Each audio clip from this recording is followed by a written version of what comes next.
Bien-aimés, en quatrième partie, nous prenons Ésaïe chapitre 44, verset 24 pour vous prouver que ce n'était pas deux personnes, comme beaucoup pensent que, quand Dieu créa les cieux et la terre, le Père était là, le Fils était là, et le Saint-Esprit était là, donc ils faisaient tous ensemble. Ça fait trois personnes qui étaient ensemble. Non, c'était un seul Dieu qui était à l'œuvre. À des dimensions différentes, mais c'était le même Dieu. Allons-y, Ésaïe 44, verset 24.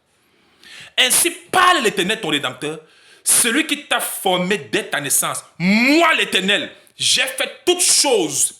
Il n'a pas dit qu'on a fait, dit j'ai fait toutes choses. Seul, j'ai déployé les cieux. Vous avez vu ça? Seul, j'ai déployé les cieux. Seul, j'ai étendu la mer. Vous avez vu ça?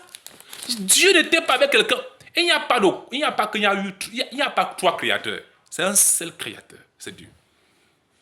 C'est lui qui se manifeste en paix, en Fils Saint-Esprit. C'est le même. C'est le même. C'est pas qu'il y a trois dieux qui fusionnent pour former un Dieu. Non. C'est un Dieu qui se déploie comme il veut. Amen.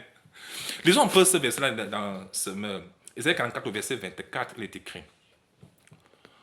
Voici ce que déclare l'Éternel ton libérateur. Celui qui t'a formé dès le sein maternel. Oui, c'est moi l'Éternel qui a fait toutes choses. Moi seul, j'ai déployé le ciel. J'ai étendu la terre sans aucune aide. Dieu n'avait pas été aidé par quelqu'un. Il n'y a qu'un seul créateur. Amen. Il n'y a qu'un seul créateur. Voyez-vous.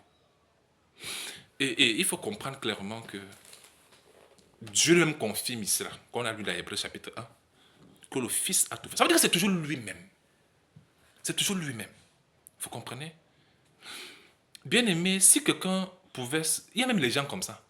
Prenons l'exemple même simple.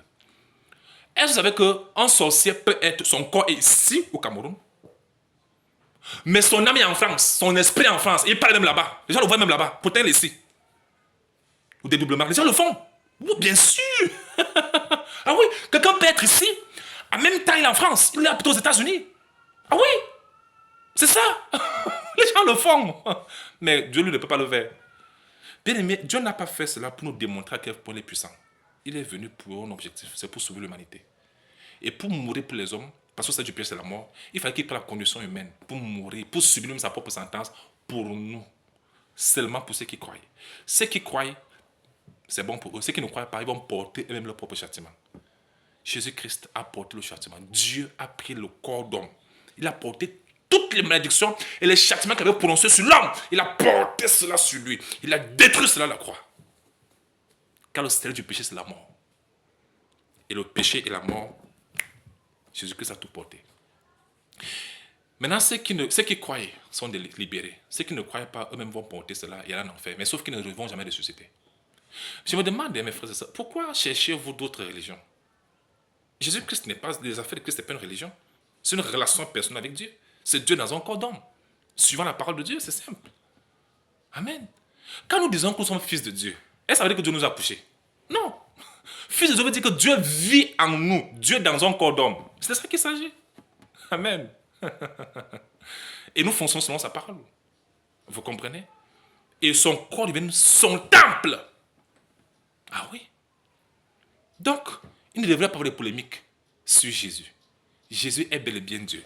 Et je vais vous montrer cette exhortation. C'est un avertissement que Dieu avait donné dans le livre de 2 Jean. Écoutons le verset 7.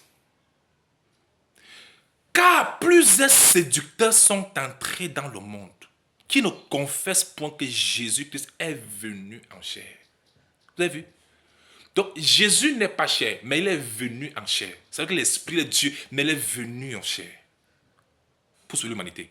Il dit que plusieurs séducteurs sont entrés dans le monde qui ne confessent point que Jésus-Christ est venu en chair.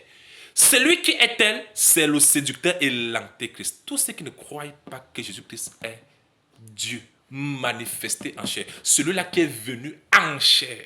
En chair. Dieu dit que c'est l'antéchrist qui est là. Jésus-Christ est bel et bien Dieu. Jésus l'a dit, si vous ne croyez pas ce que je suis, vous mourrez dans vos péchés.